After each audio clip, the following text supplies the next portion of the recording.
que ça fonctionne très bien. Bonjour à tous, bienvenue. Alors, on n'a absolument pas eu un problème matériel à l'instant, hein. Tout va bien, tout est rentré dans l'ordre. On va pouvoir commencer cet atelier. Alors, juste une petite poignée de secondes que le support veuille bien s'afficher.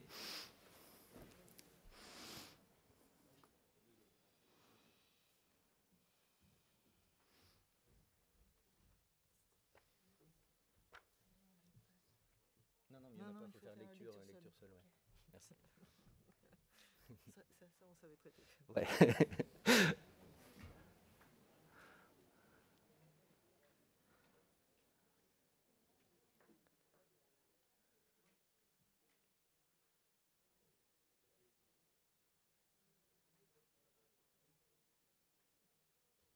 Ça va permettre de tester les micros.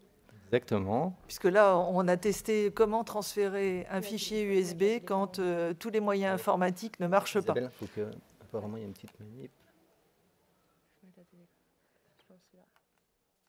Voilà, formidable. Les micros marchent et on a récupéré nos slides. Donc c'est parfait, c'est parti.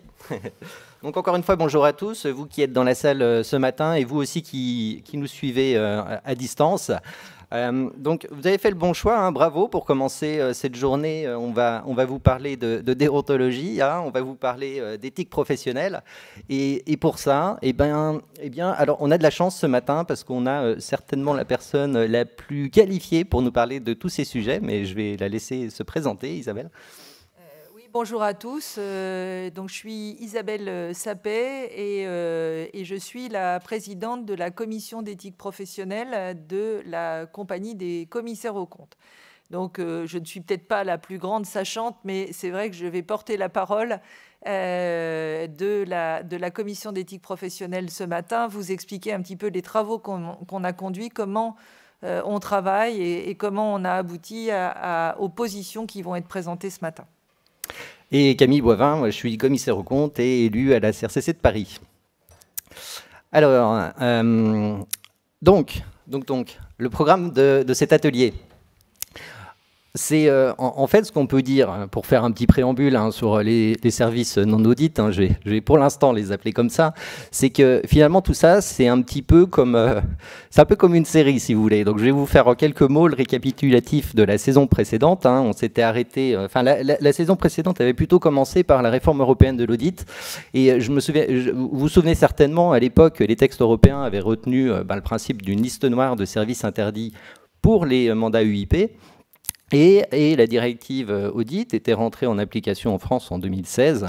Et à l'époque, le législateur, par une ordonnance, avait évidemment repris cette liste des services interdits et l'avait élargie aux mandats non EIP et à d'autres services, comme par exemple le commissariat aux apports. À l'époque, les DDL étaient devenus les SAC. Après quelques années, au moment du vote de la loi Pacte, le législateur est revenu sur cette ordonnance et a supprimé ces services interdits dans les non-EIP, au motif que c'était une surtransposition et on pouvait revenir sur l'ordonnance de 2016, et avait par ailleurs élargi les services possibles des commissaires aux comptes aux entités dans lesquelles ils n'exercent pas une mission d'audit légal. Donc on en était resté là. Et alors, voilà ce qui nous amène à notre saison du jour qu'on va vous présenter d'abord et qui commence finalement par notre nouveau code de déontologie qui est entré en vigueur le 25 mars 2020, donc qui tirait toutes les conséquences de cette loi Pacte. On vous présentera les nouvelles missions et prestations qui pourront être rendues en dehors de toute mission légale. On rentrera un peu dans une riche actualité qui est celle de la publication des questions et réponses de la CEP en avril dernier, la commission d'éthique professionnelle, qui évidemment on a tous eu beaucoup de questions depuis en fait finalement l'entrée en vigueur de notre code de déontologie, qu'est-ce qu'on pouvait faire, qu'est-ce qu'on ne pouvait toujours pas faire. Donc on va essayer de vous présenter la grille d'analyse de la CEP pour vous aider dans votre démarche d'analyse et d'appréciation du risque et des mesures de sauvegarde que vous pouvez éventuellement mettre en place. On continuera en rentrant là véritablement dans le détail, dans la séquence 4, en vous présentant les nouvelles offres et leur compatibilité ou non avec les missions d'audit légal. Isabelle vous présentera aussi les épisodes à venir, les travaux en cours de finalisation par la CEP.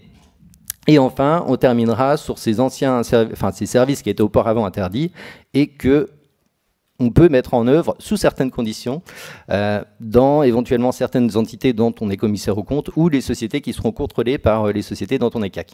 Voilà un petit peu un riche programme. Et on terminera évidemment en vous donnant la parole. Et si vous avez des questions, on a un micro qui est à votre disposition. Et ça sera pour un peu plus tard. Merci Camille pour cette introduction. Donc, on va très très rapidement faire un petit rappel des impacts de la loi Pacte. Je pense qu'on en a tous ras-le-bol d'entendre parler de la loi Pacte. Maintenant, dire nouveau code de déontologie, étant donné qu'en 5 ans, on en a eu 3, nouveau code de déontologie, on a un petit peu de mal à savoir quel est le nouveau code de déontologie. Donc, Camille l'a évoqué. La première chose, c'est l'ouverture, en tout cas officielle, de la possibilité pour les commissaires aux comptes, en dehors ou dans le cadre d'une mission légale, de fournir des services et attestations, bien sûr dans le respect du code de commerce et du code de déontologie de la profession. Donc la nouveauté, c'est effectivement l'introduction de la possibilité de rendre des prestations en dehors de toute mission légale. Auparavant, il y avait un territoire un petit peu flou, où on ne savait pas si finalement est-ce qualité de commissaire aux comptes, je parle bien de est-ce qualité de commissaire aux comptes, si on est tous commissaires aux comptes et experts comptables, il n'y a jamais eu de question sur le fait qu'on puisse faire des tas de missions en tant qu'expert comptable.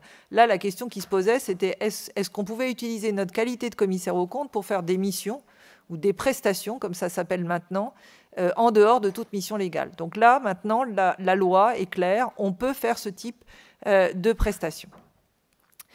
Deuxième chose, effectivement, on n'a plus de liste de services interdits pour les mandats non EIP. Donc la question qui s'est posée, c'est de dire, donc est-ce que maintenant tout est permis? Non. On est toujours dans la logique du code de déontologie, qui est d'avoir une approche risque-sauvegarde qui soit systématique. Quand on veut rendre à un client pour lequel on certifie des comptes une autre mission, on doit s'interroger pour savoir si la mission fait courir un risque d'autorévision ou d'autres risques sur l'indépendance. Si on identifie des risques, est-ce qu'il existe des mesures de sauvegarde possibles qui permettent de réduire ces risques à un niveau où notre indépendance n'est pas compromise? Donc on est passé d'une situation qu'on trouvait finalement assez claire et facile, on avait une liste de services interdits, on savait ce qu'on ne pouvait pas faire, à aujourd'hui une grande part donnée au jugement professionnel, puisque c'est à nous de faire l'analyse des prestations que l'on veut rendre à nos clients, qu'on soit dans le cadre d'une mission légale ou en dehors de toute mission légale. Qu'est-ce qu'on a fait dans ce contexte de changement quand même assez radical? Donc, je n'ai pas évoqué les EIP. Simplement pour les EIP, je rappelle qu'il existe toujours une liste de services interdits qui sont les services interdits qui proviennent du règlement européen qui était le règlement qu'on a appelé celui de la réforme européenne de l'audit. Donc, on a bien pour les EIP toujours des services interdits. Donc, qu'est-ce qu'on a fait à la commission d'éthique professionnelle? Eh bien, on s'est focalisé pour savoir, première chose, on nous dit que maintenant, S-qualité, on peut rendre des prestations en dehors de toute mission légale. Quels sont les principes qui sont applicables à ces prestations en dehors de toute mission légale? Deuxième chose, on a eu des questions pour savoir si les services qui étaient auparavant interdits, est-ce qu'on pouvait les rendre concomitamment à la mission de certification légale. Donc, comment on appliquait l'approche risque-sauvegarde. Et enfin, on nous a aussi interrogé sur la manière d'appliquer ce nouveau code de déontologie aux nouvelles offres, alors je vais les mettre entre guillemets, qui ont été finalement packagées par la compagnie des commissaires aux comptes. Les nouvelles offres, ce sont les offres qui font l'objet d'une présentation sur le portail de la CNCC dans l'espace qui s'appelait CAC Rebond, qui s'appelle d'ailleurs toujours pour le moment CAC Rebond. Alors, beaucoup vont me dire, mais elles ne sont pas nouvelles puisque ce sont des prestations que l'on savait faire. Et vous avez parfaitement raison, puisque l'idée et la réflexion qui a été conduite, c'est de savoir comment on pouvait utiliser les compétences et les signes distinctifs d'un commissaire aux comptes pour proposer d'autres choses à nos clients en tant que commissaire aux comptes. Donc ce qui est nouveau, c'est qu'on a une définition de ce que sont ces offres avec une liste de travaux qui peuvent être réalisés et aussi un modèle de lettre de mission et certains livrables. Donc ce qui est vraiment nouveau, c'est d'avoir déjà des outils à disposition pour toutes ces offres qui ont été présentées dans le cadre de Cacrebon. Donc je vous encourage, si vous ne connaissez pas cet espace, à aller le voir parce que ça donne déjà des idées et un packaging pour des missions. Ça peut être utilisé en tant que commissaire aux comptes ou si vous voulez aussi les utiliser en tant qu'expert comptable, ça peut être parfaitement utile aussi. Donc, premier élément, on a beaucoup de questions et on a aussi encore des travaux en cours. Quels sont les principes qui sont applicables pour les missions et prestations qui sont rendues en dehors de toute mission légale? Parce qu'on connaît bien les principes de missions concomitantes avec la mission de certification, mais pas ces nouvelles prestations. Eh bien, c'est simple. En fait, on a des principes fondamentaux qui vont s'appliquer à tous les commissaires aux comptes, quel que soit finalement leur cadre d'intervention. À partir du moment où on revendique la qualité de commissaire aux comptes, que ça soit dans le cadre d'une mission de certification légale ou en dehors de toute mission de certification légale, on doit appliquer les principes qui s'affichent à l'écran. Tout d'abord, les principes fondamentaux de comportement que sont l'intégrité, l'impartialité, l'indépendance et bien sûr l'absence de conflit d'intérêts, l'esprit critique, compétence et diligence, confraternité, secret professionnel et discrétion. J'insisterai sur indépendance. Le commissaire aux comptes doit être indépendant. L'expert comptable aussi, dans son code de déontologie, est indépendant. On n'a pas la même forme d'indépendance. On a des principes d'indépendance qui sont plus stricts en tant que commissaire aux comptes et notamment sur l'évaluation de l'autorévision, du conflit d'intérêts et de tous les autres risques qu'on peut avoir sur l'indépendance. Donc quand on va se poser la question en disant « est-ce que cette prestation, je veux la rendre en tant qualité de commissaire aux comptes ?» il faut se mettre dans l'état d'esprit « je suis commissaire aux comptes », c'est l'indépendance du commissaire aux comptes qui s'applique. Donc ça, c'est un point qui est extrêmement important. Ça s'applique à toutes les prestations. Deuxième chose, il y a compétence et diligence. Donc, on a eu pas mal de questions. Compétence, qu'est-ce que ça veut dire? Quand vous avez des missions de certification légale, vous avez l'obligation de formation professionnelle telle qu'elle a été définie par les textes, 40 heures, 120 heures, vous la connaissez. Si un jour, un commissaire aux comptes ne veut plus ou ne fait plus de mission de certification légale, mais ne rend que des prestations, la question s'est posée en disant est-ce que cette obligation s'appliquera? Non, elle est liée à la mission de certification légale. En revanche, c'est une des caractéristiques de notre, et je dirais de nos professions, c'est la compétence. Donc, quand on va rendre une prestation en dehors de toute mission légale, on doit, en application du code de déontologie, être compétent. Dernier mot que je soulignerai dans cette première cartouche, c'est le mot diligence. Et la diligence, ça n'est pas au sens de nos diligences professionnelles. C'est au sens de agir avec diligence, donc faire diligence. Parce que, effectivement, quand on va être dans le champ des prestations, il est infini. On rentre dans le domaine contractuel. C'est l'accord entre vous et votre client sur la nature des travaux que vous allez conduire. Et donc, on n'aura pas de diligence professionnelle, on aura simplement un contrat qui définira nos relations avec notre client. Donc, n'attendez pas d'avoir des NEP pour ces prestations, puisque c'est l'esprit même, c'est d'être des missions contractuelles. Donc, on se retrouve effectivement dans un champ où la lettre de mission sera encore plus importante.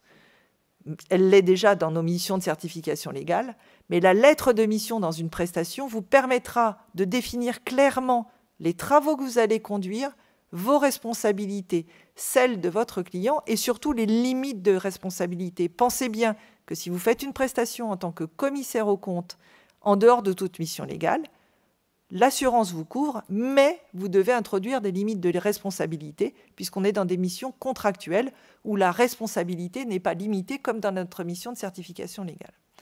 Donc ça, c'est les principes fondamentaux, ils s'appliquent à tous.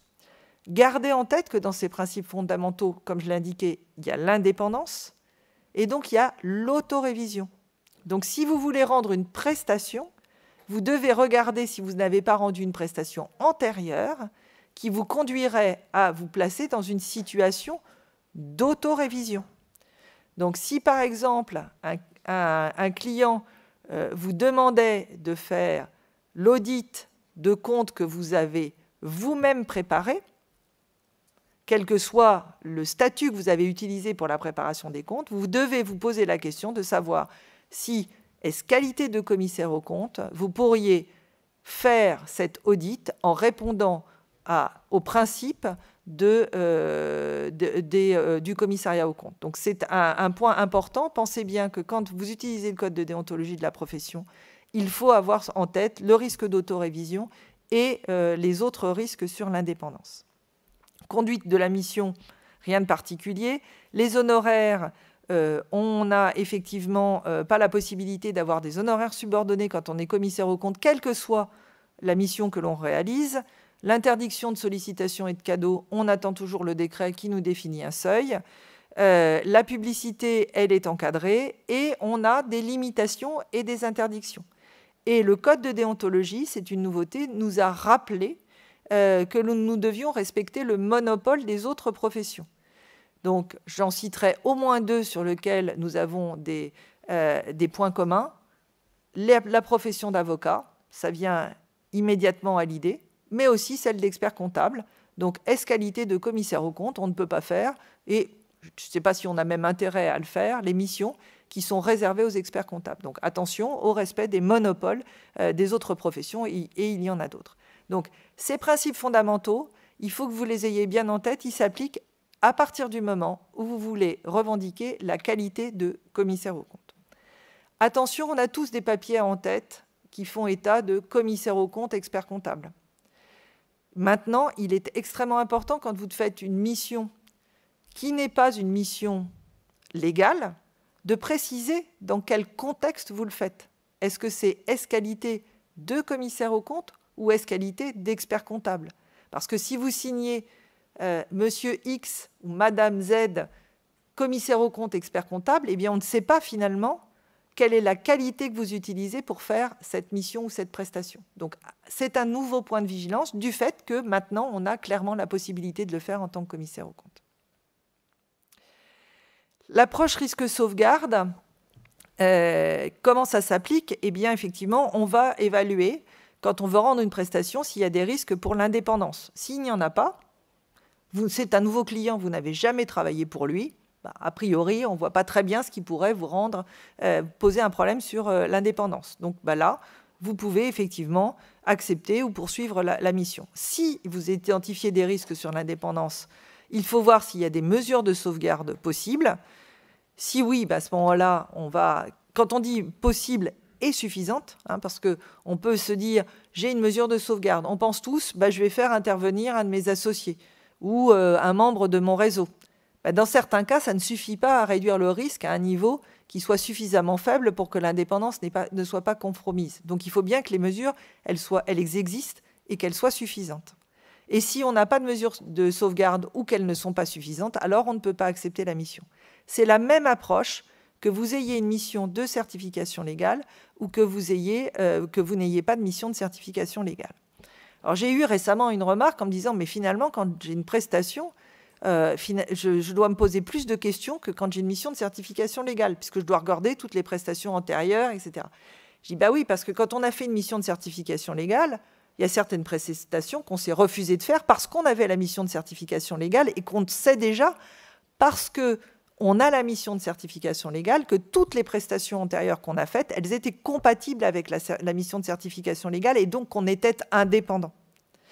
En revanche, quand vous rendez une prestation qualité de commissaire aux comptes, vous n'avez plus ce garde-fou de la mission de certification légale qui vous a permis de confirmer que vous étiez indépendant. Et donc là, effectivement, il faut refaire toute la démarche que implicitement vous avez faite quand vous aviez une mission de certification légale. Donc, les points importants, la lettre de mission, j'en ai parlé. Il doit y avoir un dossier pour les prestations. Ça n'est pas un dossier de travail. Alors, je ne suis pas en train de vous dire qu'il ne faut pas de dossier de travail. En tout cas, il n'est pas imposé par la loi. Mais en revanche, dans le dossier, on doit avoir le nom du client, les honoraires et qui a signé le rapport. Donc ça, c'est quelque chose qui est défini par la loi. Autre élément qui est un élément d'actualité, n'oubliez pas qu'il y a une déclaration d'activité. Donc si vous avez réalisé des prestations, vous devez faire une déclaration d'activité. Et si vous n'en avez pas réalisé, vous devez déclarer que vous n'en avez pas réalisé. Donc n'oubliez pas d'aller dans l'onglet dans les déclarations d'activité pour les prestations, même si vous n'avez pas fait de prestations dont vous avez signé le rapport qualité de commissaire aux comptes. C'est important parce que sinon, c'est un défaut de déclaration. Donc c'est un vrai problème. Je regarde Olivier sous le contrôle de Olivier Boucherie qui en tant qu'ex-président de la CRCTC de Versailles, a poursuivi les déclarations d'activité. D'accord, donc je pense que ceux qui ne sont pas dans la salle n'ont pas entendu. Vous pouvez aussi, si vous aviez omis de faire cette déclaration l'année dernière, puisque c'était déjà applicable l'année dernière, vous pouvez le rattraper dans la campagne de déclaration de cette année. Donc, pour ceux qui ne l'avaient pas fait l'année dernière, faites-le pour l'année dernière et cette année. Et le monopole des autres professions, j'en ai parlé. Il y a déjà des documents qui peuvent vous aider. Il y a eu pas mal de publications qui ont été faites et j'en profite pour remercier vivement les services de la compagnie qui ont, au fur et à mesure, préparé tous ces documents. Sans eux, ces documents n'existeraient pas. Donc, un grand merci notamment à Maud Fass et à Sabine Roland pour leur soutien continu. Et donc, il y a des fiches de décryptage qui expliquent un petit peu tous ces éléments du code de déontologie. Ces fiches ont vocation à évoluer dans le temps.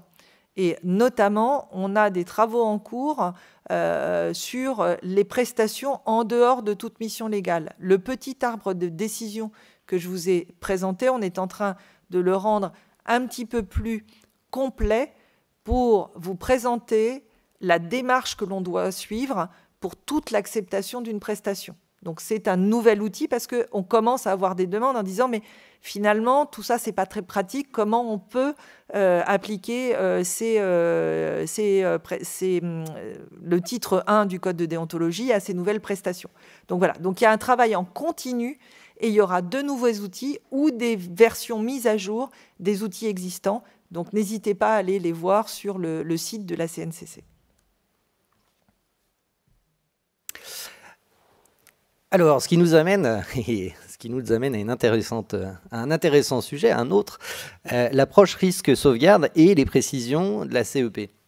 Alors, comme vous l'a dit Isabelle, aujourd'hui, les services qui étaient auparavant interdits ne le sont plus et il convient de mettre en place une approche risque-sauvegarde de manière systématique avant d'accepter une prestation nouvelle, ce qui nécessite évidemment une part importante du jugement du professionnel. En fait, quand on constate un petit peu ce qui s'est passé depuis le 25 mars 2020 et l'entrée en vigueur du code de déontologie dans sa nouvelle version, on ne parlera donc pas de nouveau code de déontologie, en fait, ce qu'on constate, c'est qu'évidemment, ça n'a pas été le Far West, les confrères n'ont pas proposé des prestations à leurs clients sans prendre le temps d'une réflexion préalable. Pour autant, on a pu noter quand même, une approche par les risques, des fois à géométrie un peu variable, où on a vu certains confrères proposer assez rapidement finalement des services d'établissement de liasse fiscale, par exemple pour des filiales de sociétés étrangères, au motif qu'ils n'avaient pas eux-mêmes déterminé l'assiette du bénéfice fiscal imposable. La question des commissariats aux apports est revenue très régulièrement, où rapidement on s'est dit, il suffit de demander à une autre équipe que celle d'audit et à un autre signataire de gérer la mission pour pouvoir la proposer. Alors évidemment, il a fallu préciser un petit peu tout ça, et c'est là qu'est intervenue la CEP et la grille d'analyse qu'elle nous propose aujourd'hui, et qui va permettre d'apprécier à la fois le risque d'autorévision et le risque de perte, ou d'ailleurs le risque de perte d'indépendance avant de proposer une prestation, et les mesures de sauvegarde qu'on va pouvoir envisager de mettre en place ou non. En l'occurrence, c'est ce que disait Isabelle un petit peu plus tôt, hein, on s'est longtemps demandé s'il était possible, par exemple, de demander à un membre de son réseau de réaliser la prestation, dès lors que l'équipe était par définition différente et le signataire différent également. On verra plus tard un peu voilà, dans le détail ce qu'il en est, mais spoiler, non, ça suffit pas souvent. Alors voilà notre fac de la commission éthique, comme elle se présente. Donc on va la détailler tout à l'heure, bien sûr. Vous la retrouvez sur le portail de la compagnie, dans Sidonie. Donc je vous invite, si vous ne l'avez pas encore regardé, à en prendre connaissance, parce qu'elle est appelée à évoluer. Hein. Il y aura une V2 en fin d'année au rythme des prestations qui seront analysées voilà, dans les mois qui viennent. Pour autant, elle apporte déjà un certain nombre de clés, et on va revenir dessus dans quelques instants. Donc cette fac, elle rappelle un certain nombre d'éléments dans son introduction. Donc là, c'est la première page de la fac que vous avez à l'écran, notamment la nécessité pour chacune des circonstances qui vous amènent à devoir réfléchir à l'acceptation possible ou pas d'accepter une prestation, à analyser les circonstances spécifiques qui vous amènent à vous poser cette interrogation-là. Donc il n'y a pas de réponse toute faite. Évidemment, alors ça ne vous surprendra pas, il faudra documenter dans notre dossier les conclusions, notamment lorsqu'on aura accepté de réaliser la prestation. Et enfin, il est précisé que les avis de la CEP sont soumis sous réserve d'avis contraire du H3C. Ont été émis, pardon, sous réserve d'avis contraire du H3C. C'est-à-dire que pour l'instant, le H3C n'a pas émis d'avis contraire, ni d'avis tout court d'ailleurs. Et ce que nous a dit la présidente du H3C, ce qu'elle a encore dit hier, puisqu'elle était dans cette salle hier après-midi, c'est qu'elle était en fait est en train d'être rédigée une norme de déontologie. C'est une nouveauté, hein, ça n'existe pas jusqu'à aujourd'hui, mais une norme de déontologie est annoncée pour la fin de l'année. Qu'est-ce que contiendra cette norme ? On ne sait pas, a priori la présidente du H3C non plus, mais la norme est quand même attendue pour les mois qui viennent. Donc il faudra rester un petit peu en alerte sur ce sujet-là et on ne manquera pas de vous en reparler, bien entendu. Alors, voilà notre arbre de décision. Bon, alors pour faire simple, vous avez les deux risques qui sont en rouge foncé, hein, le risque d'autorévision et le risque sur l'indépendance. Le noir, ce sont les mesures de sauvegarde, le parapluie si vous voulez.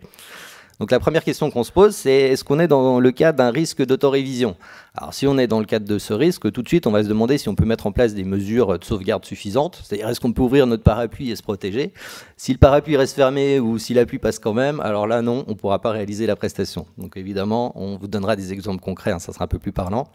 Et si on est en mesure de mettre en place des mesures de sauvegarde, alors là on va se demander s'il y a d'autres risques qui pèsent sur notre indépendance. A contrario, si on n'a pas de risque d'autorévision, il faudra quand même se demander si il n'existe pas des risques sur notre indépendance.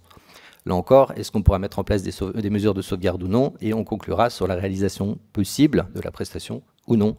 Évidemment, tout ça devant être matérialisé dans notre dossier de travail. Alors, ce qu'il faut retenir de tout ça, c'est que l'approche risque-sauvegarde, la part du jugement professionnel est très importante, évidemment. Pour autant, on va quand même se baser sur la doctrine de la CEP qui nous donne une grille de compréhension et de lecture des prestations possibles ou non. On va mettre en œuvre notre analyse vraiment à chaque fois en fonction des faits et des circonstances qu'on va être appelé à rencontrer. On va donc formaliser tout ça dans un dossier et on appréciera la possibilité ou non de mettre en place des mesures de sauvegarde. Et en cas de doute, on peut toujours saisir la commission d'éthique professionnelle. Un petit peu de publicité aussi, mais il est aussi possible d'appeler le service juridique de la CRCC de Paris si vous êtes parisien. On vous donnera une réponse là orale, mais qui a l'avantage d'être assez rapide. Et vous pouvez bien entendu solliciter vos confrères et nous-mêmes, et on sera. Enfin, il y a tellement de situations possibles que les questions demeurent nombreuses et demeureront nombreuses encore dans les années à venir, à mon avis. Alors, effectivement, juste pour compléter. Bien sûr, il y a toujours les CRCC Paris et Versailles. C'est vrai qu'on peut se dire que la commission d'éthique professionnelle, on n'est pas rapide, puisque finalement, le code a été publié en mars 2020 et on a sorti notre première FAQ en avril 2021. Donc vous allez dire, bon, c'est quand même un peu, c'est pas tout à fait la gestation de l'éléphant, mais presque. Ce qui était important, c'est qu'on a un texte nouveau, qui va changer énormément nos habitudes en pratique. Et on a la chance dans la commission d'éthique professionnelle d'avoir, je dirais, forme de représentativité de la profession. On a tous les modes d'exercice, quasiment de l'exercice individuel au grand cabinet. On a des représentants de l'ensemble des régions françaises. Et donc, ce qu'on a cherché à faire dans nos analyses, c'est d'arriver à une position qui soit une position sur laquelle chacun des membres de la commission d'éthique professionnelle, quel que soit son mode d'exercice, se sente à l'aise avec la position qui est prise. Donc il y a des choses sur lesquelles on est arrivé à conclure très vite, où on était tous d'accord, et il y a des choses qui ont donné lieu à beaucoup de débats, beaucoup d'arguments, de contre-arguments. Donc je peux vous dire qu'on s'est réunis un certain nombre de fois, malheureusement en distanciel, pour pouvoir vous proposer dans cette FAQ. Alors, je suis sûre que certains d'entre vous vont contester les conclusions. Il faut savoir que ce sont des conclusions de consensus de la commission d'éthique professionnelle. Vous pouvez aussi, avant d'arriver jusqu'à la commission d'éthique professionnelle, donc contacter vos CRCC, contacter aussi la CNCC, donc le service, il y a CNCC, c'est éthique@cncc.fr ou quelque chose comme ça, je n'ai plus l'adresse en tête, où justement Maud peut déjà vous orienter sur certaines réponses. Et ensuite, vous pouvez décider de saisir la commission d'éthique professionnelle. On n'a pas la capacité et la force de frappe pour répondre à toutes les questions que vous allez vous poser, à toutes les missions que vous allez imaginer. Ce n'est pas notre but. On essaye de trouver des choses qui vont être, je dirais, donner des grandes catégories, des guides, vous aider ou traiter des situations qui sont compliquées. Parce que, effectivement, comme l'a laissé entendre Camille, on n'est pas très rapide. Le fait de vouloir... La commission d'éthique professionnelle, on va externaliser une position de la compagnie. Comme vous l'avez compris, le H3C va les regarder, puisque, en théorie, c'est le H3C qui est responsable de nos déontologies. On en continue à faire de la jurisprudence et de la doctrine. Donc, on a un processus de validation de ces réponses qui ne peut pas être fait dans l'urgence, puisque pour que nos réponses soient transmises aux confrères, que vous puissiez vous dire, finalement, j'ai une réponse, elle est opposable quelque part, parce qu'il y a 30 confrères qui se sont posés sur mon cas, qui se sont challengés, qui sont arrivés, et c'est le président de la compagnie qui me répond, et ça prend du temps. Donc, effectivement, ayez bien en tête que la commission d'éthique professionnelle, elle ne pourra pas vous rendre une réponse écrite dans un délai de moins de 3 mois. Ça n'est pas possible. Ça n'est pas comme ça que l'on fonctionne. Donc, c'est juste pour vous expliquer ce que... Et donc, le service de proximité de vos CRCC ou même de la CNCC peuvent, dans 80% des cas, déjà vous fournir une première réponse et vous aider. Donc, n'hésitez pas à les contacter. Donc, si on regarde mes fameuses nouvelles offres, est-ce qu'elles sont compatibles? Donc, les nouvelles offres, il y en a sur le portail. Donc, vous avez sur le slide l'adresse sur laquelle vous trouvez sur le site. La CNCC a mis à disposition 24 nouvelles offres de services et attestations. Alors, comme on est tous des comptables, si vous faites le compte des nouvelles offres qui sont dans la FAQ, vous allez arriver à 18. Donc, comment on passe de 24 à 18? Eh bien, il y en a 4 qui n'étaient pas complètement définis, donc dont le principe, on s'est dit qu'on devait pouvoir faire, mais qui, pour le moment, n'avaient pas été définis au moment du portail. Quelles sont-elles? Blockchain et ICO, Initial Coin Offering. Donc là, on est quand même dans des domaines qui sont des domaines de grande spécialité. Ce n'était sans doute pas une priorité. On a l'examen de conformité fiscale, qui n'était pas défini, mais là, je vais pouvoir vous répondre. On a finalisé l'analyse pour savoir si, en tant que, quand on a une mission de certification légale, est-ce qu'on peut réaliser l'examen de conformité fiscale? La réponse est oui. Elle va être publiée. Et est-ce qualité de commissaire aux comptes, je pourrais le faire? La réponse est oui. Il y a un point de vigilance. Attention au secret professionnel.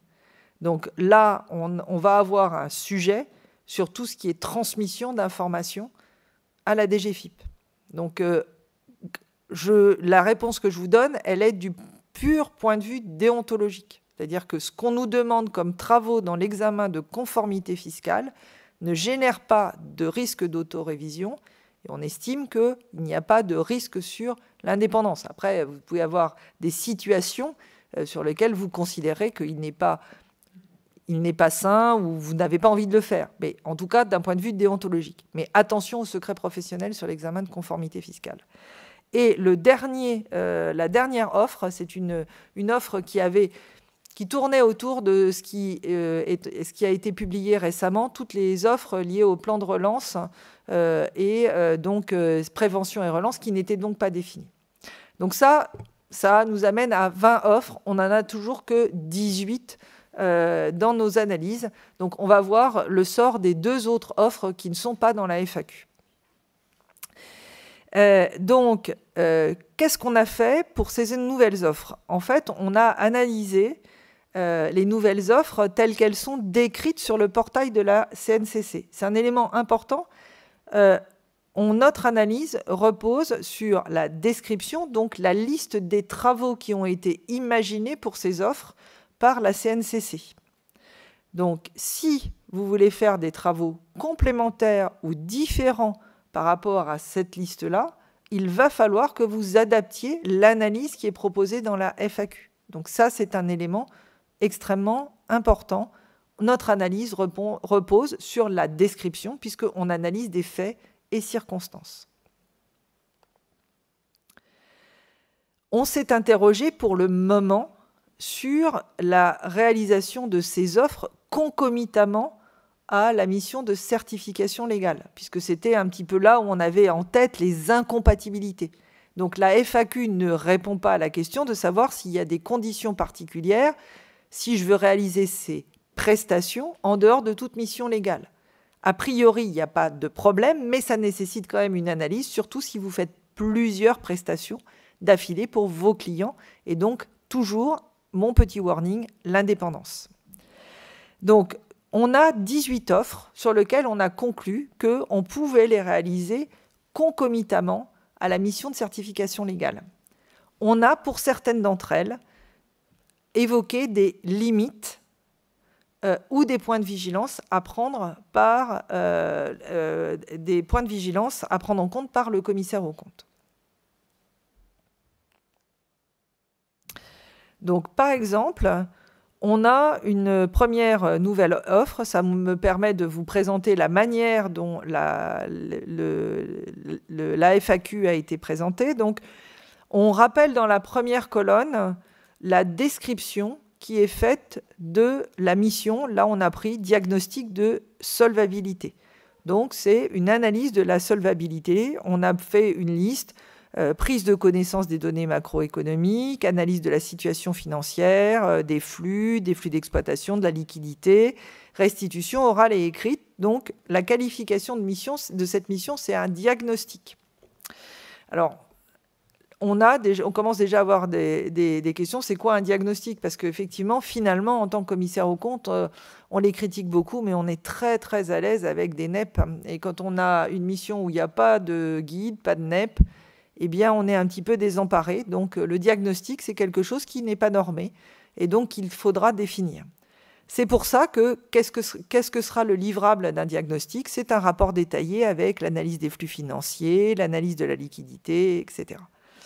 Et donc, on a une présomption d'absence d'incompatibilité avec la mission de certification des comptes. Pourquoi on n'a pas voulu mettre compatible? Parce qu'il va y avoir des faits et circonstances où vous, en tant que professionnel, vous allez vous dire « Oui, mais finalement, est-ce que je me sens à l'aise pour faire cette mission ?» Parce que, in fine, au-delà de toutes les analyses théoriques que l'on peut faire à la commission d'éthique professionnelle, c'est vous qui connaissez mieux votre client, le contexte dans lequel il est.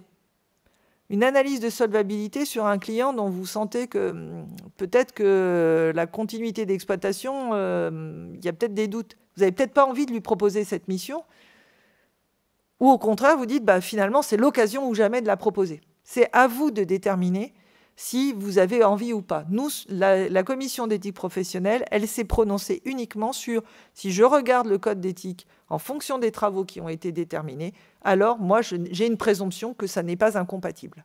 Mais vous pouvez arriver à une conclusion différente en disant non, dans le contexte de mon client, je ne ferai pas cette mission. N'oubliez pas, il y a toujours votre jugement professionnel. Et qui dit jugement professionnel dit documentation. Demain, vous avez un contrôle de qualité, un contrôle du H3C, un problème sur un client. Vous n'avez pas de documentation, vous avez un problème.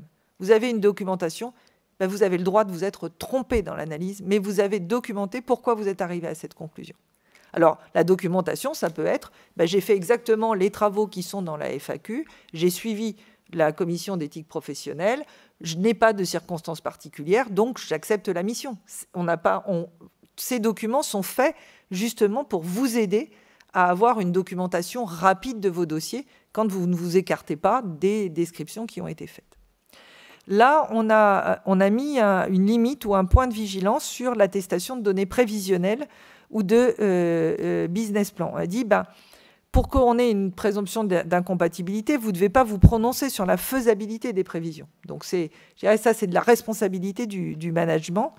Et effectivement, c'est bien, vous ne devez jamais vous substituer au management. On s'est interrogé pour savoir si on mettait quelque part non-immixtion dans la gestion, mais qui est un concept qui est assez finalement mal défini dans la loi française et peu précis dans nos professions.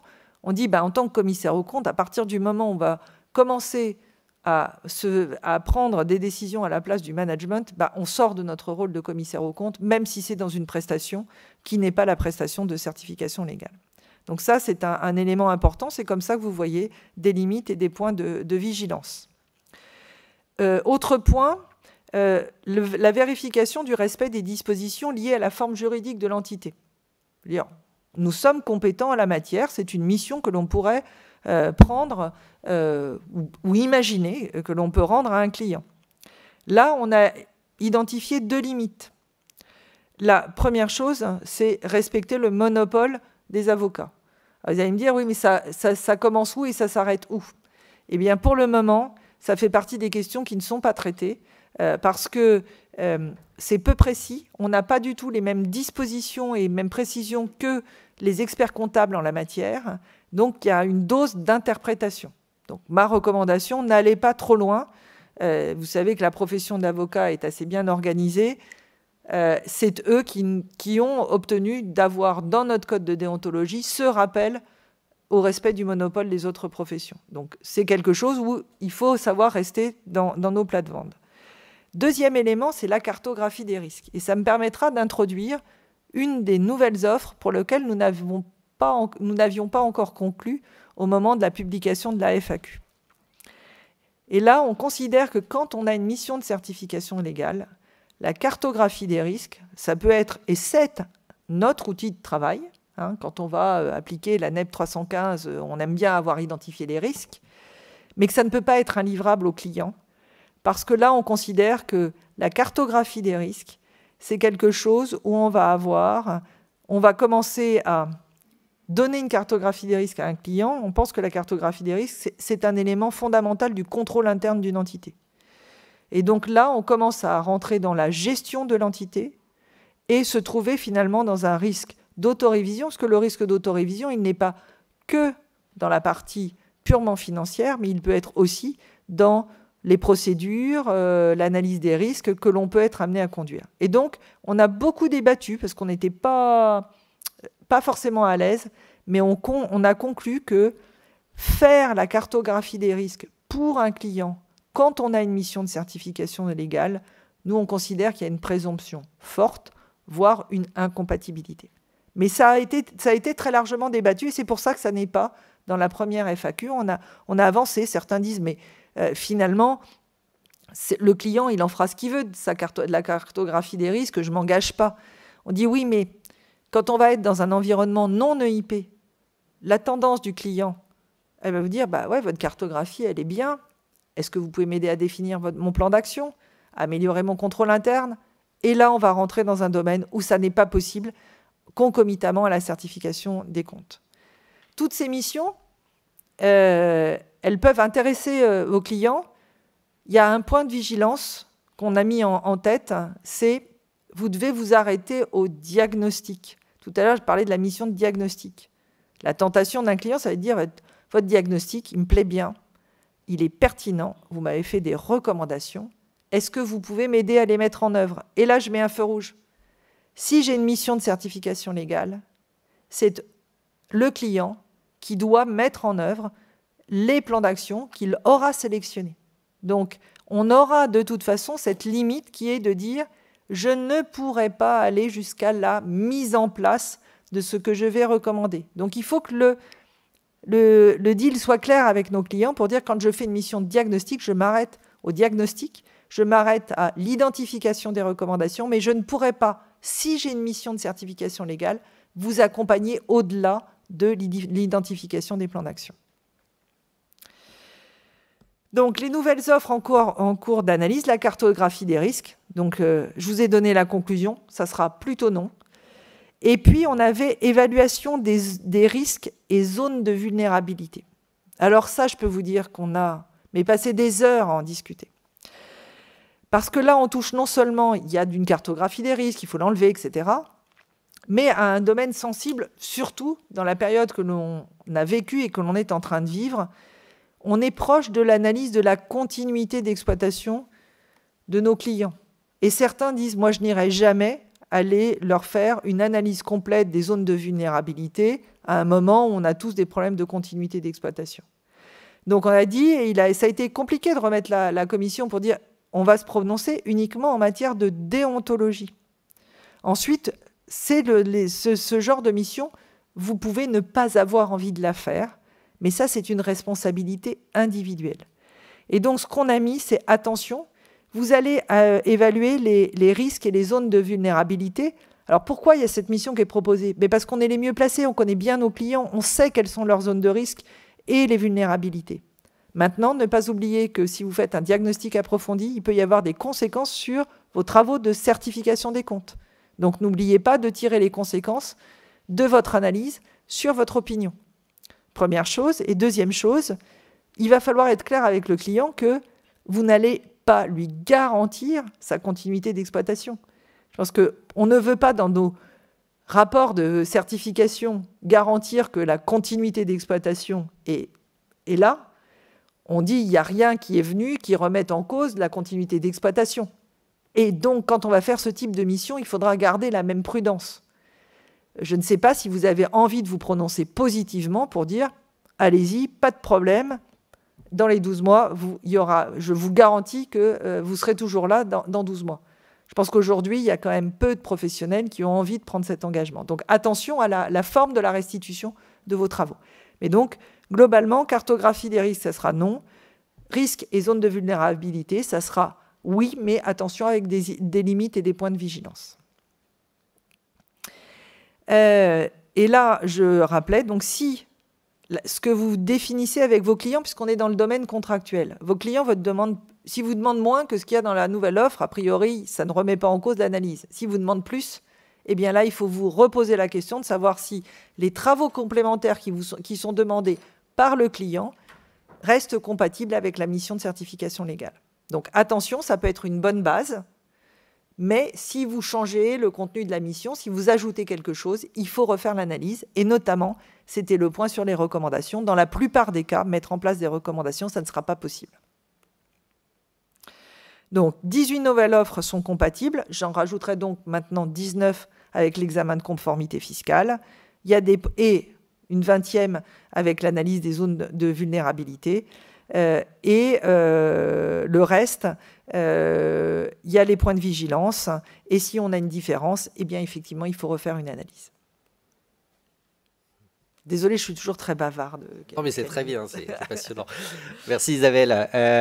Donc, on en vient maintenant à nos services qui étaient anciennement interdits, dont on rappellera la liste. Donc, en réalité, les trois premiers points, la mission de commissaire aux apports, la prise en charge, même partielle, d'une prestation d'externalisation et le maniement au séquestre des fonds, ont été traités dans les questions-réponses de la CEP qu'on va détailler. Les deux suivants sont en cours d'analyse, mais l'analyse est bien avancée. Donc Isabelle nous en dira un petit mot. Le premier concerne les services ayant pour objet l'élaboration d'une information ou d'une communication financière. Donc on a échangé un petit peu hier soir à ce sujet. Donc Isabelle, vous allez nous en dire un mot. Voilà, alors donc sur celui-là, en fait, ça a pris du temps parce que finalement, quand c'était interdit, on semblait savoir ce qu'était l'élaboration d'une information ou d'une communication financière, mais quand on s'est posé la question de savoir si c'était possible, on a commencé par faire de la sémantique et pour définir finalement ce qu'était l'élaboration d'une information ou d'une communication financière. Et visiblement, on doit être meilleur en éthique qu'en français, parce que ça nous a pris un certain temps pour définir ce qu'étaient ces missions. Donc maintenant, on est, je dirais, à peu près calé sur ce sujet-là, et donc on s'est posé la question de savoir est-ce que c'est possible quand on a une mission de certification des comptes. Et là, hier j'étais en Normandie, donc je vais faire une réponse de Normand, ça dépend. Alors ça dépend de quoi ? Première chose, est-ce que cette information, notamment l'information financière, va rentrer dans les documents qui feront être soumis à la certification des comptes ? Donc on peut penser aux comptes et à l'annexe, ou aux documents qui sont soumis à votre vérification dans le cadre de la certification des comptes. Par exemple, est-ce que vous pourriez préparer le tableau des délais de paiement qui est dans les documents que vous êtes censé regarder au titre des vérifications spécifiques. Et donc là, on a dit finalement, à partir du moment où l'information financière, qu'elle soit complète ou partielle, rentre dans un document qui est soumis à votre contrôle dans le cadre de la certification des comptes, la réponse est plutôt non. Ça n'est donc pas possible. Deuxième cas, on s'est dit, on n'est pas dans ce cas-là, ce n'est pas un tableau de l'annexe, ce n'est pas un tableau du rapport de gestion, ce n'est pas la DPEF, on n'est pas dans ce... Et encore, on pourrait s'interroger sur la déclaration de performance extra-financière, puisque le commissaire aux comptes ne fait qu'une attestation de présence. Donc, est-ce que ces travaux-là nous rendent incompatibles ? Là, pour le moment, nous ne sommes pas encore saisis de cette question. Ça concerne plutôt des grandes entreprises, donc on la parque. On se dit que peut-être un jour on la traitera, mais ce n'est pas une priorité. Donc là, j'ai une information qui ne rentre pas dans ces documents ou une communication financière. Est-ce que je peux le faire ? Alors, oui et non. Alors, quels sont les points de vigilance ? Première chose, respect du monopole des professions. Donc, attention à ne pas empiéter, par exemple, sur le monopole de l'expert comptable. Et les deux questions qu'on va se poser, c'est finalement à quoi va servir cette information financière ou cette communication financière et à qui est-elle destinée ? Puisque c'est comme ça que l'on va pouvoir voir, parce qu'on se disait, à partir du moment où ça ne va pas être soumis à notre certification, on va écarter le risque d'autorévision, mais on aura d'autres risques potentiels sur l'indépendance. Alors, par exemple, moi j'avais un client qui faisait des sous-consolidations de son groupe par branche d'activité. Donc on dit, tiens, est-ce que vous pourriez le faire ? Finalement, ce n'est pas soumis à votre certification directe, c'est fait après la signature des comptes consolidés. Hormis la question du monopole des experts comptables, est-ce que je peux faire la sous-consolidation ? Et là, on se pose la question, mais à quoi servent ces sous-consolidations ? Eh bien, elles servaient à déterminer la rémunération variable des dirigeants des branches. Et elle a dit, là, conflit d'intérêts, et en plus, on peut avoir un impact indirect sur les comptes, genre de choses que je ne ferai pas. Parce qu'effectivement, là, on a un vrai risque.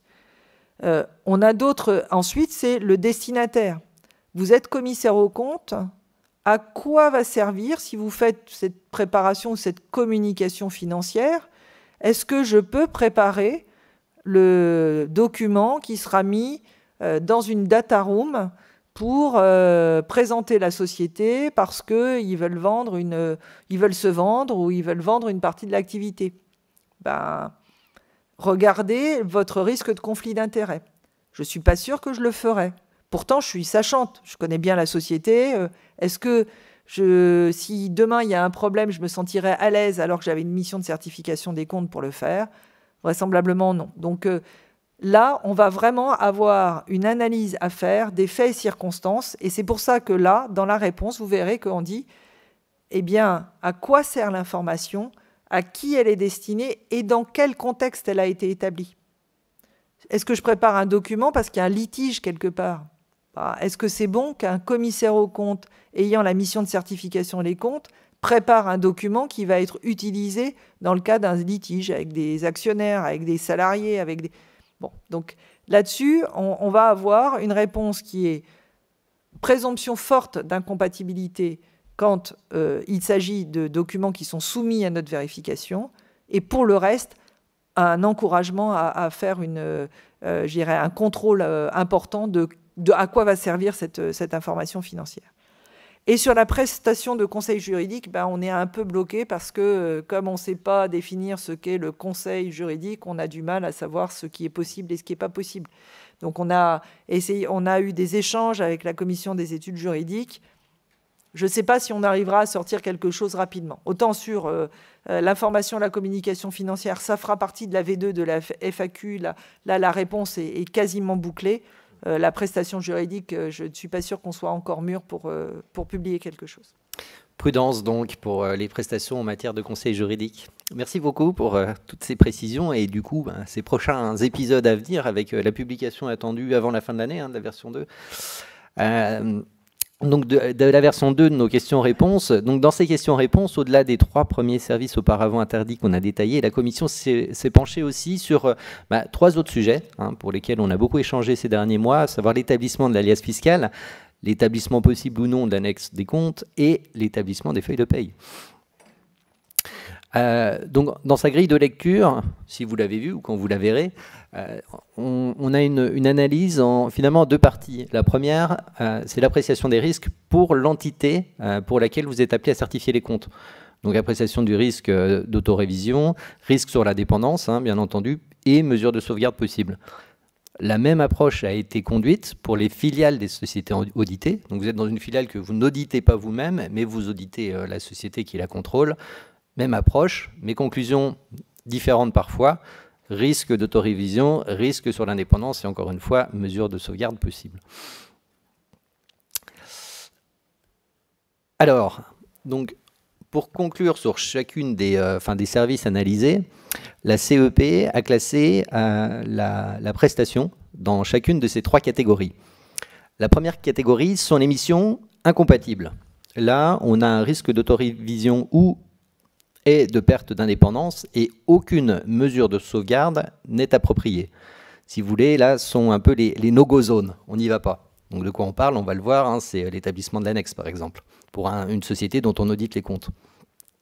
Le deuxième niveau, c'est la présomption forte d'incompatibilité.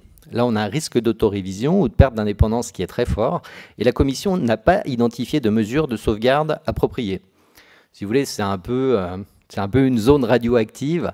Dans les zones radioactives, on n'y va pas, ou alors il faut vraiment être sûr de soi. Le troisième niveau sont les présomptions d'incompatibilité. Là, le risque d'autorévision ou de perte d'indépendance est réfutable, sous réserve d'une analyse documentée et de la mise en œuvre de mesures de sauvegarde appropriées. Là, on est plus sur un terrain miné, on peut y aller pas par pas, mais il faut sonder un peu le terrain avant d'avancer.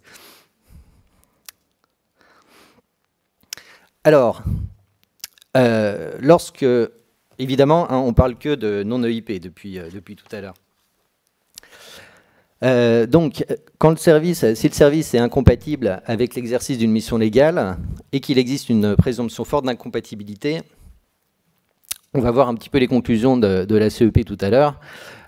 Donc, quels que soient les services analysés, l'approche, la grille d'analyse va être la même. Donc, je passe un petit peu sur ce slide qu'on a déjà précisé tout à l'heure pour arriver tout de suite dans nos exemples concrets. Le premier étant l'annexe au compte. Donc vous voyez un peu cette démarche d'analyse qui sera toujours la même. Le premier niveau d'appréciation du risque, c'est le risque d'autorévision. Donc pour l'annexe, évidemment, on va le détailler un petit peu plus loin, on a un risque d'autorévision qui est évident puisque l'annexe, sans surprise, elle est soumise à la certification du commissaire aux comptes. Donc le risque d'autorévision est évident. Et de surcroît significatif. Donc, le niveau de risque d'autorévision est tel qu'on ne se penche même pas sur le risque sur l'indépendance. Cette analyse est inutile compte tenu de l'importance du risque d'autorévision. Il n'y a pas de mesure de sauvegarde possible. En l'occurrence, on ne peut pas demander à son associé ou un membre du réseau d'établir l'annexe d'une société dont on audite les comptes. Donc la conclusion, elle paraît assez logique. Il s'agit d'une mission incompatible qu'on ne pourra pas réaliser pour la société dont on certifie les comptes. Vous avez, je reviens un petit peu en arrière, mais sous le titre production de l'annexe des comptes, on a un renvoi, une réponse CEP 2019-14 donc qui donne un petit peu tout le cheminement intellectuel de la commission d'éthique professionnelle, voilà, qui conclut à cette mission incompatible. Ces réponses ne sont pas encore publiées, mais je pense que ça ne saurait tarder. Exactement, oui. On a revu, on les a homogénéisés, parce que vous imaginez bien que en 12 mois de travail avec des allers et retours, on finissait par avoir des réponses qui n'étaient pas complètement homogènes. C'est maintenant le cas, donc elles ne devraient pas tarder à être publiées et disponibles. L'idée étant que quand vous cliquerez sur la FAQ, sur la réponse, si vous voulez avoir le détail, elle viendra, elle sera immédiatement disponible. Donc vous avez ça pour évidemment chacune des analyses qui sont conduites par la CEP. Donc vous avez ensuite, donc voilà, là c'est un petit peu un condensé de ces réponses CEP apparaître, hein, mais vous avez les explications qui ont abouti évidemment à la conclusion, donc en l'occurrence pour l'annexe au compte, l'incompatibilité de la mission. Puisqu'évidemment on rappelle que les comptes annuels forment un tout, bilan, compte de résultats et annexe, et que notre certification porte sur ce tout. Donc évidemment on serait dans une situation d'autorévision. Et comme évidemment on est amené à se prononcer sur l'annexe, on voit tout de suite là où est le problème. Donc là, c'est ce qu'on disait un petit peu plus tôt, hein, il n'est pas possible de mettre en place de mesures de sauvegarde qui consisteraient à faire intervenir une personne du cabinet qui ne serait pas membre de l'équipe d'audit, ni même un membre de son réseau. Ça ne fonctionne pas. Même chose pour l'établissement de feuilles de paye ou de déclaration sociale. Donc là, on est encore une fois dans un risque d'autorévision qui est vraiment significatif, puisque les feuilles de paye ont un lien direct évidemment avec la comptabilité, avec les provisions pour congés payés que vous allez constater, avec, enfin, on voit tout de suite quel est le sujet. Là encore, pas de mesure de sauvegarde identifiée, et donc une mission incompatible au sens de la commission d'éthique professionnelle. Là, on a beaucoup débattu. Pour vous donner un exemple, on s'est posé la question de savoir si le poste salaire et charges sociales n'est pas très important, est-ce que ça serait acceptable? Est-ce que c'est un risque significatif ou pas dans l'audit des comptes, hein? Et là, on peut avoir, c'est assez amusant selon les modes d'exercice professionnel. Souvent, les bigs disent bah, c'est rarement un risque à cycle significatif. Et ceux qui interviennent beaucoup dans le non-EIP et dans la PME, TPE disent bah si, en général, c'est là qu'on a les vrais problèmes. Donc, finalement, on s'est aperçu que c'était rare qu'on puisse conclure que la paye dans les comptes, enfin que tout ce qui touche au personnel dans les comptes, ça ne soit pas significatif, soit par le risque de litige, par le montant, par l'implication qu'on peut avoir. Et donc, c'est comme ça qu'on est arrivé à cette conclusion. Mais ça fait partie des choses qui ont été très, très largement débattues. Effectivement, c'est voilà, le cheminement qui est précisé ici, hein, le cheminement de la CEP avec ce risque d'autorévision qui est mis en avant. De surcroît, la commission précise que la mission présentera un risque de représentation du client, évidemment si vous avez un contrôle fiscal et vous établissez les déclarations sociales et les fiches de paye, eh bien vous êtes appelé à répondre aux questions des contrôleurs et donc vous vous trouvez dans un risque de perte d'indépendance vis-à-vis de l'entité. Et là encore, la mesure de sauvegarde consistant à faire intervenir un membre du réseau ne fonctionne pas. Alors, l'épineux sujet du commissariat aux apports et à la fusion. Donc là, bon, tout de suite, on se rend compte que le risque d'autorévision, bah, il n'existe pas, parce qu'une mission de commissariat aux apports, vous êtes là pour contrôler une valorisation qu'on vous donne, mais pas pour l'estimer vous-même. En revanche, il y a de multiples risques sur l'indépendance. On peut en détailler quelques-uns. Hein. C'est sûr que si vous êtes dans une mission de commissariat à la fusion et que vous prononcez sur une parité d'échange, on voit très vite le risque qui pèse sur votre indépendance. Des mesures de sauvegarde, là, pour le coup, on n'en voit pas. C'est ce qu'on disait tout à l'heure aussi en préambule. Hein. Enfin, faire intervenir un autre associé que vous-même, bah, ça ne sera pas suffisant pour réduire de manière suffisante ce risque qui pèse sur cette mesure de sauvegarde. Donc, la commission a conclu à une présomption de forte incompatibilité.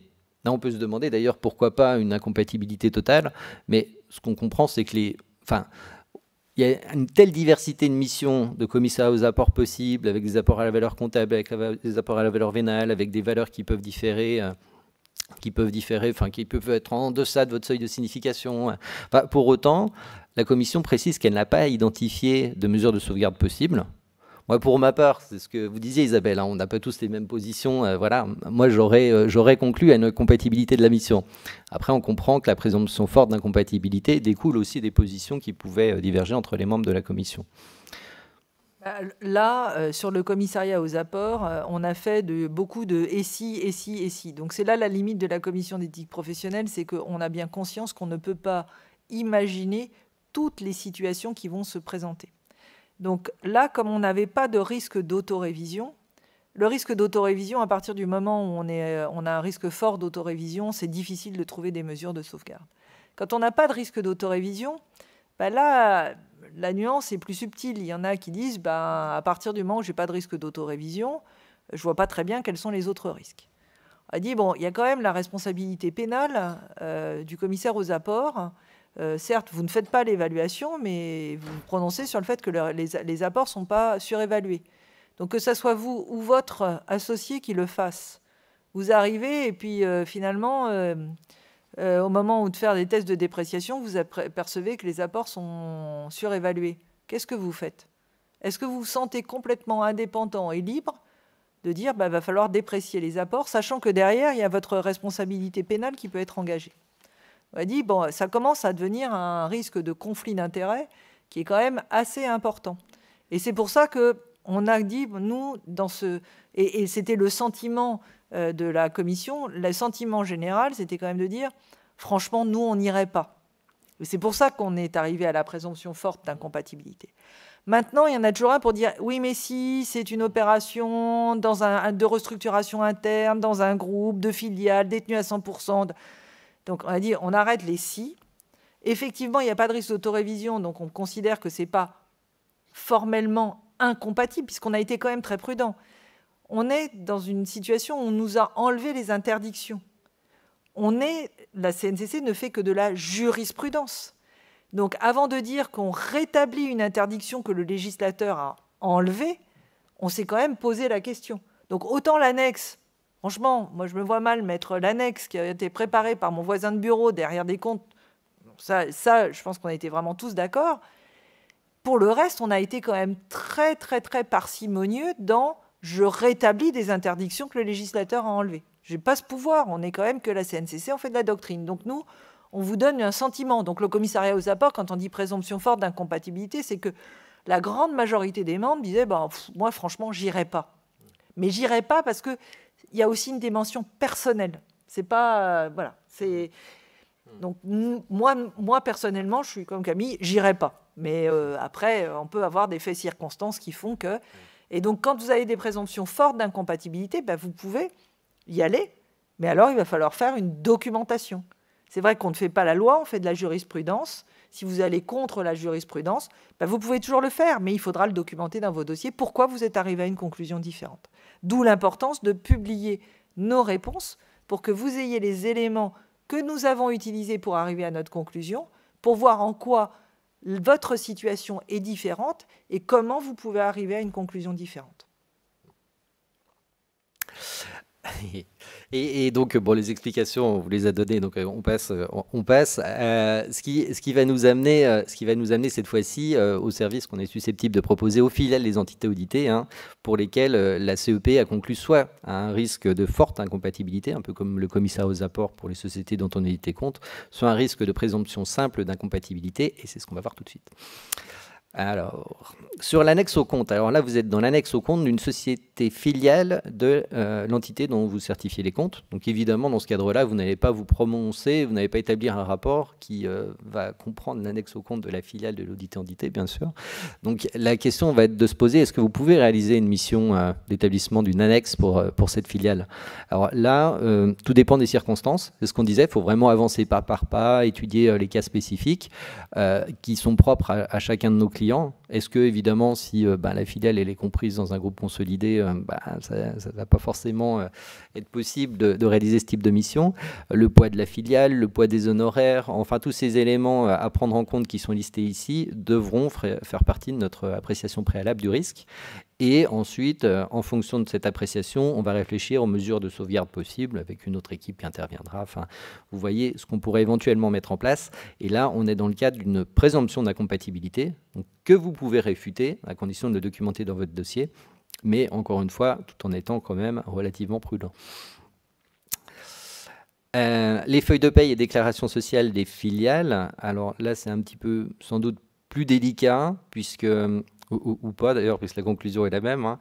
Mais pour le coup, vous allez faire la même démarche d'analyse. Pareil, hein, si vous êtes dans le cadre d'un groupe consolidé, enfin voilà, vous avez une appréciation là encore qui va se faire par étapes et vous allez déterminer votre niveau de risque et les mesures de sauvegarde possibles avec là encore une présomption d'incompatibilité. Le commissariat aux apports, alors là, on est dans une présomption forte d'incompatibilité, comme chez l'entité auditée, mais bon, on le comprend, puisque évidemment, il va y avoir une incidence sur la valorisation éventuellement des titres de la société, enfin, des titres filiales de la société auditée. Donc là, on va vous appeler, on va vous proposer une certaine forme de prudence, et d'où la présomption de forte incompatibilité. Bon, je ne rentre pas trop dans le détail parce qu'on voulait vous laisser quelques minutes pour vous poser des questions. J'avance un petit peu vite. Et voilà ce qu'il faut retenir. Donc, que les anciens services interdits sont présumés incompatibles avec la mission légale de certification avec des nouveaux niveaux de présomption qui diffèrent en fonction des interventions. Que la CEP n'a pas identifié de mesures de sauvegarde qui permettraient de réduire le risque à un niveau acceptable. Donc là, on parle des services qu'on rendrait aux sociétés dont on audite les comptes, mais que si vous voulez quand même réaliser la prestation, c'est pas interdit, simplement il faudra réfuter cette présomption d'incompatibilité en documentant votre analyse dans vos dossiers de travail, bien sûr. Alors, Isabelle, je ne sais pas si vous voulez faire la conclusion. Ouais, simplement, on continue à travailler. C'est pour ça que j'ai évoqué l'examen de conformité fiscale. On est en train de regarder aussi certaines des missions qui sont proposées et qui ont été présentées dans tout ce qui concerne la relance. Donc, on va continuer, on va publier au fur et à mesure. On essaye aussi de travailler sur des outils pratiques, des arbres de décision, parce que la remarque nous a été faite en disant votre FAQ, elle est bien, mais qu'est-ce qu'elle est indigeste? Est-ce que vous pourriez mettre des arbres de décision qui nous permettent assez rapidement de voir, surtout quand on n'est pas tout à fait dans le cas que vous avez analysé, où est-ce qu'on se situe, essayer de réfléchir à est-ce qu'on pourrait avoir un outil qui aiderait à l'acceptation des missions, et notamment à l'acceptation des prestations. Donc voilà, on continue à travailler, c'est pas terminé, et tous ces travaux, c'est effectivement ce que peut imaginer la CNCC, mais c'est aussi toutes les questions qui nous remontent du terrain. Donc n'hésitez surtout pas à envoyer vos questions, parce que c'est ça qui nous permet de construire au fur et à mesure notre doctrine et notre jurisprudence. Et bien sûr, on sera très vigilant à suivre ce que le H3C va faire en matière de normes de déontologie, comme Camille l'a évoqué, même si aujourd'hui, et pourtant je suis présidente de la commission d'éthique professionnelle, je n'ai aucune idée de ce sur quoi le H3C va se pencher et mettre dans une norme, parce que j'ai du mal à imaginer comment transférer notre déontologie dans une NEP.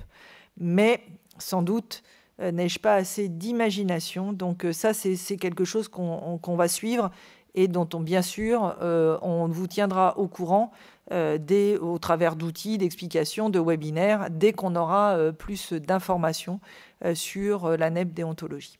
En tout état de cause, c'est une matière qui vit, hein, donc effectivement, cette norme de déontologie apparaître. Vous savez aussi que la REA va être réexaminée bientôt par Bruxelles. Hein, donc, est-ce qu'il y aura des modifications dans la liste des services interdits? Aujourd'hui, impossible de le savoir. Enfin, donc, les épisodes promettent d'être, une fois encore, plein de rebondissements.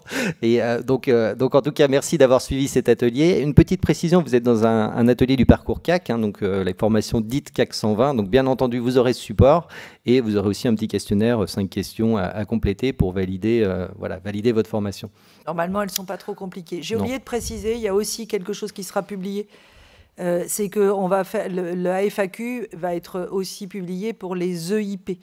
Donc, sachant qu'on a beaucoup plus d'interdictions, puisqu'il y a des interdictions légales. Donc, et on a vraiment priorisé les travaux sur les non-EIP, qui étaient là où il y avait le plus de changements, en disant il sera toujours temps de faire les EIP après, il y en a moins, et les règles sont plus strictes. Donc, commençons par ce qui est le plus difficile. Une fois qu'on aura fait le plus difficile, on pourra faire le plus facile, entre guillemets. Alors, je ne sais pas si vous avez quelques questions. On n'est pas dit qu'on ait la réponse, mais on peut essayer. Ah, une question. Oui.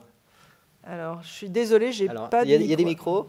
Je croyais qu'il y avait quelqu'un qui devait nous y... Bah, sinon...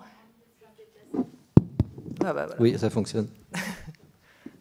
Donc, c'est Camille qui va faire le passeur de micro. Merci, Camille. Je n'ai peut-être pas complètement suivi, mais bon, les bulletins de paye, l'annexe, bon, c'est incompatible, on a compris. Mais l'alias fiscal, je ne sais pas si vous avez répondu à ça. Alors, l'alias fiscal yes, sir. est une présomption forte d'incompatibilité et on a eu beaucoup de débats sur l'alias fiscal, sur finalement qu'est-ce qu'on faisait quand on faisait l'alias fiscal d'un client. Certains disent bah, finalement je ne fais que remplir des tableaux. Alors moi je ne me prononcerai pas parce que je n'en fais pas, moi je fais que du CAC. Donc, mais d'autres disent mais pas du tout. Enfin, quand je fais l'alias fiscal, je suis désolée, mais ce n'est pas une pure mission de compilation. Je prends des options, je remplis des tableaux, j'ai des risques. Et donc on a mis une présomption forte d'incompatibilité pour l'entité. On s'est posé la question de savoir se dire, comme l'alias fiscal est faite après l'arrêté des comptes, c'est pas ça qui sert à l'élaboration de l'impôt. Dans le non-EIP, c'est pas sûr que l'arrêté des comptes soit fait avant l'arrêté de l'alias fiscal et certains attendent que l'alias fiscal soit faite pour arrêter les comptes. Donc on tournait en rond, on a beaucoup tourné en rond sur l'alias fiscal. Je peux vous dire qu'on y a passé des heures pour arriver à la conclusion que, franchement, on considérait qu'il y avait une présomption forte d'incompatibilité. Mais c'est quelque chose que vous pouvez réfuter. Ça fait partie des choses où si vous dites, bah, c'est sûr... Après, on n'a pas voulu non plus... Au bout d'un moment, on disait, bah oui, mais si finalement, je mets juste à disposition un logiciel. On dit, enfin, regardez, il y a 30 professionnels autour de la table et vous êtes en train de dire, est-ce qu'en tant que commissaire aux comptes, je peux vendre une mission sans valeur à mon client? Est-ce qu'on a réellement envie de travailler là-dessus?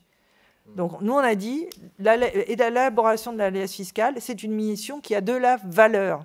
Et donc, à partir du moment où on donne la valeur ajoutée à un client, on doit se mettre dans cette perspective-là. Donc voilà, c'est comme ça qu'on a fini par atterrir.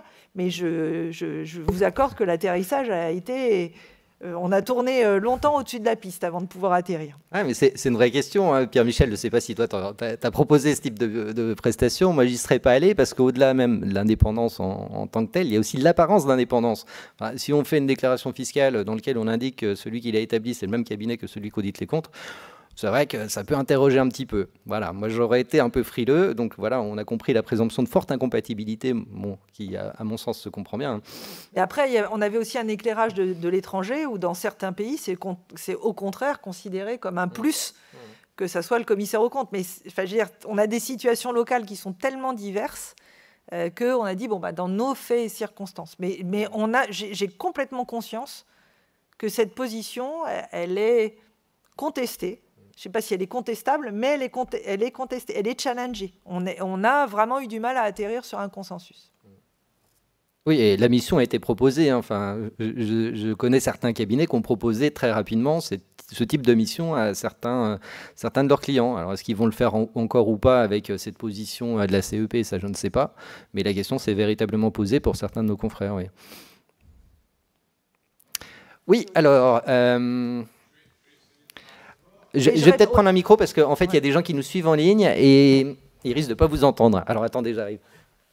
Sinon... Voilà. Oui, ça a l'air de marcher. Ça marche? Oui. Formidable. Oui, bonjour. Est-ce que vous pourriez, à l'inverse, maintenant donner des exemples de missions que vous avez approuvées, c'est-à-dire qui ont déjà été faites par certains confrères, qu'on ait un peu une idée plus large de ce qui se fait? Alors, on a effectivement les missions qui sont sous le libellé Nouvelles offres. on va avoir tout ce que l'on faisait déjà. Enfin, je veux dire, et vous me direz, il n'y a rien de nouveau sous le soleil. Des audits contractuels, toutes les formes d'attestation, les diagnostics. Un certain nombre de gens font des diagnostics, des revues approfondies de contrôle interne, de process. Ce sont des choses où on utilise nos compétences. Alors, on a d'ailleurs eu une remarque du H3C en disant « Mais vous êtes en train de vendre 2 fois la même chose à vos clients ?» Bah non. Enfin, je veux dire, bien sûr, quand je fais un audit, je vais m'appuyer sur le contrôle interne, mais je ne vais pas faire avec un objectif qui est celui de certifier mes comptes. En tout cas, je vais m'interroger de savoir si je peux m'appuyer sur le contrôle interne. Ensuite, je peux aller au-delà pour faire une revue détaillée du contrôle interne et faire des recommandations. Donc, il y a vraiment tout ce qui tourne autour du diagnostic, de l'attestation, de l'audit, dans tous les domaines. On a parlé, par exemple, et ça vous le faites souvent en tant qu'expert comptable, des diagnostics en matière sociale, de conformité au droit du travail, etc. Bon, bah, ça, rien n'empêche de le faire à partir du moment où on s'arrête au diagnostic. C'est ça la limite, c'est de dire... Alors après, certains disent « Bah oui, mais moi j'ai envie de mettre les recommandations. » Bah, vous ne le faites pas quand vous êtes commissaire aux comptes. Donc vous voyez, il y a quand même... Le champ des possibles, il est quand même assez large. C'est pas comme ça qu'on l'avait pensé, mais il y a quand même plein de missions que l'on peut faire. En revanche, la plupart des missions traditionnelles de l'expert comptable, parce que vous êtes le conseil du client, parce que vous êtes impliqué à ses côtés, bah, c'est plus difficile de les faire en même temps. Donc on est vraiment, je dirais, dans le côté, bah, je suis commissaire aux comptes, je suis un observateur, je vais vous faire des recommandations. Alors que pour moi, mais j'ai peu d'exercice d'expert comptable, dans l'expert comptable, il est un acteur, il va accompagner son client. Donc, ce qui est une posture différente et qui amène à des conclusions différentes. Mais c'est vraiment une excellente question. Hein. Enfin, pour le coup, sur les missions nouvelles, les prestations nouvelles, on comprend qu'on peut proposer une nouvelle offre. Sur les missions qui étaient auparavant interdites, bah, on peut quand même se dire qu'elles n'étaient pas totalement par hasard. Donc c'est vrai qu'on ne va pas écrire qu'on a des missions qu'on n'avait pas le droit de proposer avant à nos clients dont on certifie les comptes, puisqu'on est en tout état de cause dans une présomption d'incompatibilité. On peut réfuter, mais on ne peut pas les faire de fait, par principe, on ne pourra pas les proposer une mission à ses clients. Mais après, il y a un troisième volet de service dont on n'a pas tellement parlé, enfin, qui est, en fait, c'est indirectement, c'est les missions qu'on pourra proposer en tant que commissaire aux comptes à des sociétés dont on n'audite pas les comptes. Et là, on est beaucoup plus quand même libre dans l'offre de service possible, quoi. Et là, on voit bien d'ailleurs que ça a commencé. Hein. Enfin, en fait, ce que nous disait le régulateur quand on l'a invité à une journée de la CRCC de Paris en juillet, et nous explique qu'en dépit de la perte de 35 000 mandats en 2020, les honoraires totaux des cabinets d'audit en France ont progressé de manière globale. Plus chez certains que chez d'autres, hein, mais on voit qu'il y a déjà des nouvelles offres qui sont proposées aux clients et qu'il y a déjà de nouvelles prestations qui sont vendues. Et il y aura encore d'autres domaines d'action. On va beaucoup parler maintenant de RSE, donc de responsabilité sociale et environnementale. Il va y avoir des régulations qui vont arriver avec l'Europe, qui ne toucheront pas que les grandes entreprises. Hein. On parle de normes adaptées à l'environnement PME, donc c'est quelque chose qui va suivre. Il y aura dans ce domaine beaucoup de missions qui seront totalement compatibles avec la mission du commissaire aux comptes. Hein. Donc l'actualité fait qu'on a encore aussi le champ des possibles. Et c'est pour ça que la commission d'éthique professionnelle, elle essaye aussi, quand il y a des choses nouvelles qui arrivent, de tout de suite pouvoir se prononcer pour dire est-ce que je peux le faire quand je suis CAC, est-ce que je peux le faire en même temps que la mission de certification des comptes ou pas, pour que tout de suite vous sachiez et vous puissiez saisir des opportunités. Olivier, il y a une question première.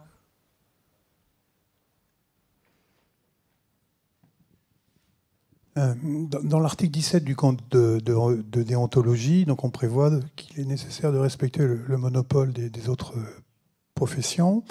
Et dans l'alinéa suivant, on précise celui des professions juridiques. Est-ce que l'établissement de l'annexe des comptes ne fait pas partie du monopole d'exercice de l'expert comptable en application de l'article 2 de l'ordonnance ? Et donc à ce moment-là, je pense que je ne suis pas forcément d'accord avec la position qui permettrait de faire l'annexe des comptes sous certaines conditions pour les entités filiales d'entités pour lesquelles on est commissaire aux comptes, puisqu'on se heurte à ce moment-là au monopole d'exercice des experts comptables. Le dit monopole étant d'ailleurs plus important que celui des professions juridiques pour lesquelles il y a un certain nombre d'exceptions, puisque notamment les experts comptables peuvent faire des prestations juridiques accessoires à une mission principale et même pas accessoires quand il s'agit par exemple de création d'entreprise et donc de créer des statuts avant même d'avoir fait d'autres prestations. Donc je pense que peut-être cette réponse mériterait d'être réexaminée à l'aune du monopole des experts comptables qui est à mon avis plus important et qui n'a pas forcément été exposé dans la réponse.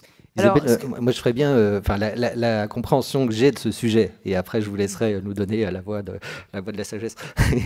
Moi ce que je comprends en fait, c'est que cette mission que vous allez faire de présentation d'une annexe pour une filiale d'une société dont vous êtes commissaire aux comptes, finalement vous allez la faire en tant qu'expert comptable et non pas en tant que CAC. Ce qui fait que, alors le monopole, non, vous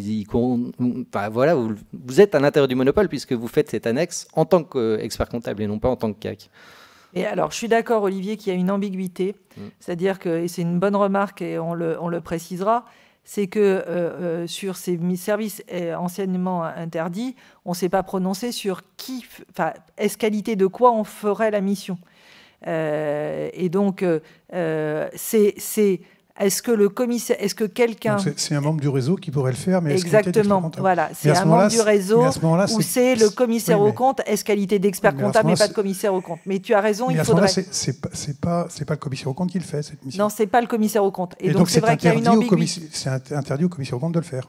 Il y a une ambiguïté dans le tableau, et c'est une bonne remarque, et donc on va voir comment on peut mettre un petit renvoi pour dire que on ne se prononce pas sur la qualité, on se prononce sur la nature de la mission, pas sur qui l'a fait, en fait. Alors, je rebondis aussi sur la question tout à l'heure sur l'alias fiscal. On a une mission normée au niveau des experts comptables, qui est la NEP 4410, qui prévoit effectivement qu'on peut faire une mission de pure compilation. C'est-à-dire qu'on a une balance, on a le résultat fiscal qui a déjà été calculé, et effectivement, on met dans les cases les informations.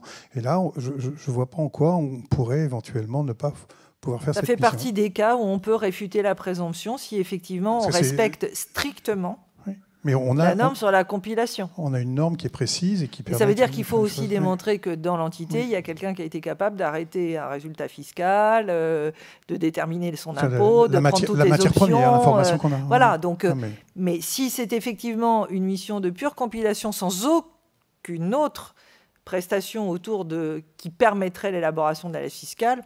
Mais ça existe. Quand j'ai été interrogé sur des cas particuliers, j'ai déjà répondu, mais on n'a pas voulu rentrer dans tous les cas parce que finalement, dans les praticiens qui étaient dans la commission, beaucoup disaient qu'ils ne se limitaient, que c'était pas une pure mission de compilation qu'ils faisaient. Donc c'est pour ça que la difficulté de ce genre de mission, c'est quand effectivement ce qui a été préparé n'est pas tout à fait conforme, et voilà. Et donc qui fait les corrections. Voilà. Donc c'est pour ça que... Il peut y avoir une zone un peu délicate, effectivement. Oui. Alors, on propose juste 2 minutes de prolongation pour une dernière question de notre ami Pierre. Camille, je suis perturbé là, j'y comprends plus rien. Donc, Olivier rappelle le monopole des experts comptables, et toi tu soulignes que c'est en tant qu'expert comptable que le commissaire aux comptes interviendrait pour faire l'annexe. Mais moi j'ai entendu qu'on est commissaire aux comptes d'une entité qui détient une filiale dont on n'est pas commissaire aux comptes.